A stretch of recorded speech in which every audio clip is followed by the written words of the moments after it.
በስራችን ስኬታማ ለመሆን የሚረዱን 9 መርሆች። በየተሰማራንበት የስራ መስክ ስኬታማ በመሆን ሙያችንንም ሆነ ህይወታችንን ለማሻሻል የሚረዱ ጠንካራ ሀሳቦችን እጥር መጥን ባለመልኩ አቀርብላችኋለሁ። እነዚህን ሀሳቦች ተግባር ላይ በመዋል ተጨባጭ ለውጥ ማየት እንችላለን። የመጀመሪያው አለቃ አትጠብቁ። መስራት ያለብንን ነገር ሁሌ አለቃ እስኪነግረን መጠበቅ አይገባም። ለስራችን ለድርጅታችን ይረዳን ብለን የምናስባቸውን ነገሮች በራስ ተነሳሽነት መስራት፣ ሀሳብ ማቅረብ፣ ለምናያቸው ችግሮች መፍትሄ ማመንጨት ይገባል። በምንሰራበት መስሪያ ቤት ወይ ድርጅት ውስጥ ምን ሊያስፈልግ ይችላል ብለን ቀድሞ መዘጋጀት ጊዜው ሲመጣ አለቆቻችንም ሆነ የስራ ባልደረቦቻችን በደንብ ለማገዝ ያስችለናል። በዚያው የስራ ባልደረቦቻችን በእኛ ላይ ያላቸው እምነት እንዲጨምርም ይሆናል። ሁለተኛ ራሳችንን መገምገም ነው።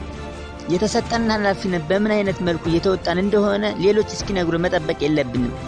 ስራችንን በሚገባ እየሰራን ነው ወይ ብለን ራሳችንን በየጊዜው መጠየቅ ይኖርብናል። የተሰጠንን ስራ በጥራት ነው የሰራነው ወይስ ይድረስ? ስራውን በተገቢው ፍጥነት አጠናቀናል ወይስ አንድ ቀን መፍጀት የሌለበት ስራ በ6 ሳምንታት ነው ያለቀው?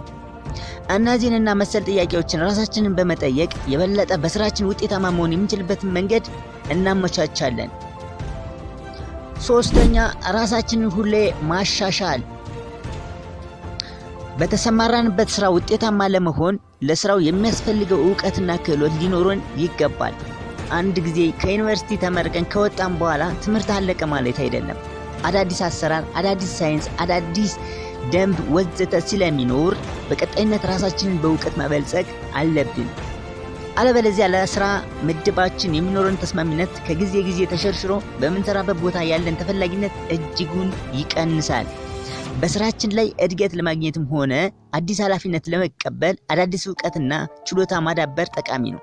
እንደዚህ አይነቱን ዕውቀት ለመገብየት የተለያዩ አማራጮችን መጠቀም ይቻላል።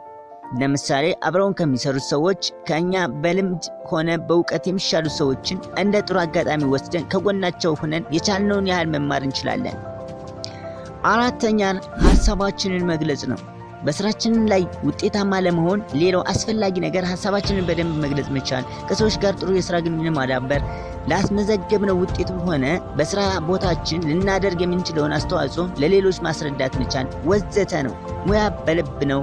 እኔ ስራዬ ራሱ ይናገራል ብለን ዝም ካል ሌሎች ስለሰራነው ስራ ሳያውቁ እንዲቀሩ ይሆናል። አለበለዚያ አፌ ቅቤ የሆነ ሌላ ሰው የእኛን ስራ ወስዶ ይሾምበታል ወይም ይሸለምበታል።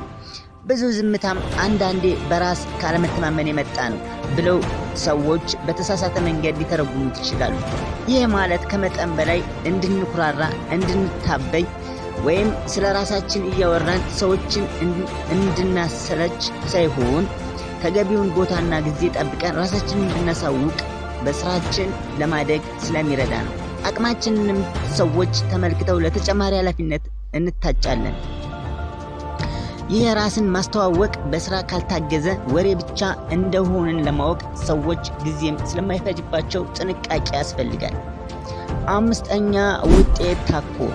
የስራችን ስኬታማነት የሚለካው የስራ ቦታችን ገብተን በምናሳልፈው ጊዜ ርዝመት ሳይሆን በምናስመዘግበው ውጤት ነው። እንደ ስራችን አይነት ልናሳካ የሚፈልገውን ግብ መለየት ይኖርብናል። በሳምንታት ውስጥ ምን ውጤት ማስመዝገብ እንፈልጋለን? በወር ውስጥ፣ በአመትስ? እነዚህንና ግብና ጊዜ በግልጽ ካላስቀመጥን ቢሮ ወይም ስራ ቦታ ውለን መምጣታችን ብቻ እንደ ስኬት ተቆጥሮ ችግር ውስጥ እንወድቃለን። ደንበኞቻችን በደንብ አናገለግልም። የድርጅታችንን ግብ አናሳካም። ቁጭ ብለን የቢሮ ሰዓት ማለቂያውን ስንጠብቅ የጡረታ ወጪያችንን ይደርሳል። በስራችንም ሆነ በህይወታችን መድረስ የሚፈልግበት ደረጃ በግልጽ አስቀምጠን እዛ ለመድረስ ማድረግ ያለብንን ካሁኑ እያደረግን ካልተዘጋጀን ጊዜው መብረሩ አይቀርምና ከዓመታት በኋላ ራሳችንን የነበርንበት ቦታ እናገኘዋለን። ስድስተኛ መፍትሄ ማቅረብ። አለቆቻችሁ ጋር ችግር ብቻ ሳይሆን መፍትሄውንም ይዛችሁ ሂዱ። አቶ ገሌ በሩ አልከፈት ብሎ ታካሚዎች መግባት አልቻሉም ብሎ ከማለት አቶ ገሌ በሩ አልከፈት ብሎ ነበር፣ በእንደዚህ መንገድ ለፈታ ነው ወይም በሩ አልከፈት ብሎ ሰዎች ተቸግረዋል፣ ቁልፍ ከስቶር እንዲወጣ ቢያዝልኝ እኔ እቀይረዋለሁ ቢባል ምን ያህል ልዩነት እንዳለው መገመት ትችላላችሁ። የችግር ጠቃሚዎች ብቻ ሳትሆኑ የመፍትሄ አካል መሆን በጣም ተመራጭ ነው። አለበለዚያ አለቆቻችሁ ሆኖ የሥራ ጓደኞቻችሁ ሲያዩአችሁ ከመደሰት ይልቅ አሁን ደግሞ ማን ሞተ የሚል ስሜት ነው የሚሰማቸው። 7ኛ የሥራ ሰዓት ማክበር። የሥራ ቦታ በሰዓት መገኘት የሚጠበቅ ነው። 2 ሰዓት ለሚጀምር ሥራ 3 ሰዓት ከእንቅልፍ መነሳት የምንሰራበትን ድርጅት ምርታማነት ይቀንሳል፣ ደንበኞቻችን ያንገላታል፣ ስራችንን ይጎዳል፣ በአለቃም ያስወቅሳል። የሥራ ባልደረቦቻችንም በእኛ ላይ እምነት እንዳይኖራቸው ያደርጋል። ብዙ ጊዜ ሰዎችን ሲያበሳጭ ከሚሰማው ነገር ውስጥ አንዱ በሥራ ገበታቸው ሳይገኙ ሲቀሩ ወይም አርፍደው ሲመጡ ነው። በተለያየ የሥራ መደብ የምንሰራ ሰዎች ራሳችንን እንድንጠይቅ የሚገባው ነገር እኛስ ሁሌ አርፍዶ ክሊኒክ የሚደርስ ሐኪም የክፍለ ከተማ ሰዎች በጊዜ ሥራ አይገቡም ብሎ ያማርራል። ሐኪሙ ቶሎ ሥራ አልጀመረም የሚል ሥራ አስኪያጅ ቢሮ ሁሌ የሚደርሰው 2 ሰዓት አርፍዶ ነው። ሁላችንም ራሳችንን ለዲሲፕሊን ብናስገዛ በህብረተሰቡ በሚመጣው ለውጥ የጋራ ተጠቃሚ እንሆናለን። ባለንበት በደንብ መስራት 8ኛ ደረጃን አስቀምጠናል። በምንወደው ሙያ በምንሰማራ የምንሰራውን ስራ በተሻለ ተነሳሽነት የምንሰራበት እድል ይጨምራል።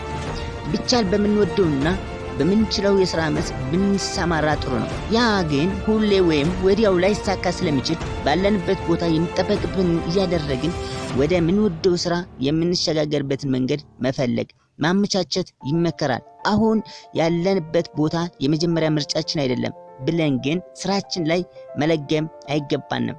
እንደሚባል አባባል አለ። የምንወደውን ስራ ለመስራት የምንሰራውን ስራ መውደድ መቻል አለብን። 9ኛው ዋናው ጤና። በስራችን ላይ ምንም ብንበረታና ዕውቀቱ ቢኖረን ጤናችንን ችላ ካልነው የሚኖረን ስኬት ዘላቂ ይሆን። መደበኛ የሰውነት እንቅስቃሴ ማድረግና ጤናን የሚገነቡ ምግቦችን መመገብ ስራችንን በንቃትና በትኩረት እንድንሰራ አቅም ይሰጠናል። ነጋ ጠባ ስራ ከሆነም ሰውነታችን በቂ እረፍት ስለማያገኝ ለአጭር ጊዜ ብዙ የሥራን ቢመስለንም በሂደት ጤናችንን ሊቃወስ፣ የሥራችንን ጥራት ሊቀንስ ይችላል። ሳንጠነቀቅ ቀርተን ከታመምን ደግሞ ብዙ ጊዜያችንን ሐኪም ቤት ማሳለፍ ልንገደድ ነው።